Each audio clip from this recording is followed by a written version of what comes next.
तो question number 17 की तरह ये क्वेश्चन भी है। इस पे भी हमें लैम्डा की वो वैल्यू बतानी है जिसमें फंक्शन आपका x इक्वल टू 0 पर क्या है, कंटिन्यूअस है।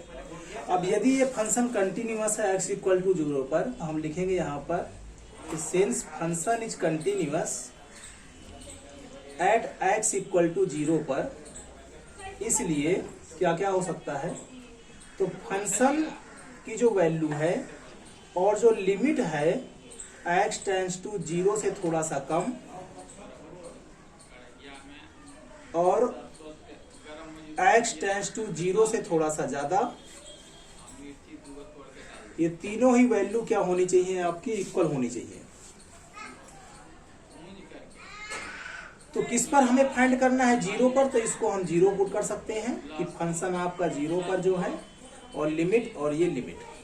तो जब f इक्वल टू 0 पुट करेंगे, इक्वल का साइन किस में है, इसमें, अर्थात ये वाला फंक्शन हमें लेना पड़ेगा। तो लैम्डा x पे हमें 0 पुट करना है। इसी तरह से 0 से कम के लिए फंक्शन कौन सा है, यही है, तो इसको ही हमें लेना पड़ेगा। तो लैम्डा और 0 से ज्यादा, तो 0 से ज्यादा के लिए, 0 से ग्रेटर के लिए हमें कौन सा फंक्शन लेना पड़ेगा, ये वाला। तो इस पे हमें लेना पड़ेगा 4, और जब 0 पुट करेंगे इसमें तो आ जाएगा आपका कुछ ऐसे। तो इसको सॉल्व करेंगे तो ये 1 आ जाएगा, इसको सॉल्व करेंगे तो 0 0 पूरा 0 होगा, अर्थात लैम्डा इंटू 0 होगा। तो ये आ गया आपका 0 इक्वल टू 0 इक्वल टू 1। अब हमें पता है कि 0 इक्वल टू 1 पॉसिबल नहीं हो सकता है, तो हम यहां पर लिखेंगे कि विच इज नॉट पॉसिबल, कि 0 कभी 1 के इक्वल नहीं हो सकता है।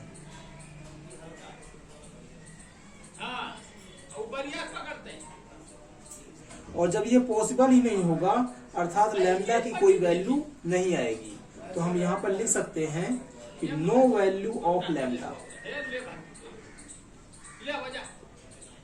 अर्थात लैम्डा की कोई ऐसी वैल्यू नहीं है जिसमें ये फंक्शन आपका x इक्वल टू 0 पर कंटिन्यूअस रहे। सेकेंड पार्ट है इसी में कि what about the continuity at x equal to 1। तो x इक्वल टू 1 किस पार्ट में आएगा, इस पार्ट में आएगा, इस फंक्शन में आएगा। और इस फंक्शन को देखकर हम बता सकते हैं कि लाइन की इक्वेशन है, और लाइन हमेशा कंटिन्यूअस होता है, अर्थात 1 पर भी क्या होगा, कंटिन्यूअस होगा। और यदि आप इसको करके दिखाना ही चाहते हैं तो इस तरह से करेंगे आप कि यदि ये कंटिन्यूअस x इक्वल टू 1 पर है, तो 1 के लिए आप देख सकते हो एक ही फंक्शन है, 0 के लिए दो फंक्शन थे, इसलिए हमें 3 स्टेप में करना पड़ा था। 1 के लिए एक ही फंक्शन है, इसलिए 2 स्टेप में ही हम लिख देंगे। हम लिख देंगे कि जो f1 की वैल्यू हो और वही लिमिट जो है वो x जब 1 टेंड्स करेगा तब जो उसका होगा, ये दोनों ही क्या होंगे, आपस में इक्वल होंगे। और यदि ये इक्वल आए तो ये फंक्शन क्या हो जाएगा, x इक्वल टू 1 पर कंटिन्यूअस हो जाएगा, और नहीं आया तो ये कंटिन्यूअस नहीं होगा। तो चेक कर लेते हैं इसको। तो पहले हम f1 फाइंड करेंगे। तो f1 फाइंड करेंगे तो जहां जहां x होगा वहां वहां पर हम क्या पुट करेंगे, तो 1 पुट करेंगे। तो यहां पर हमने 1 पुट कर दिया, तो 4 1 जा 4 1 5, कितनी आ गई वैल्यू, 5 आ गई। इसी तरह से अब हम सेकेंड पार्ट करेंगे इसका, ये वाला लिमिट x टेंड्स टू 1, और फंक्शन क्या है यहाँ पर आपका 4x प्लस 1 है, तो यहाँ पर हम लिखेंगे 4x प्लस 1, और जहां जहां x होगा वहां वहां पर हम 1 पुट कर देंगे। पुट करने के बाद जो रिजल्ट आया वो क्या आया, 5 आया, और f1 की वैल्यू भी 5 आ गई है।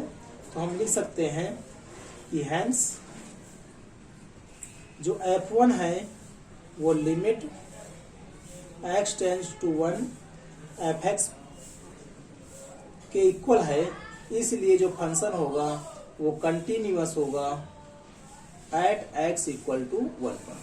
तो 1 पर ये फंक्शन कंटिन्यूअस है और लैम्डा की कोई भी वैल्यू नहीं आई है।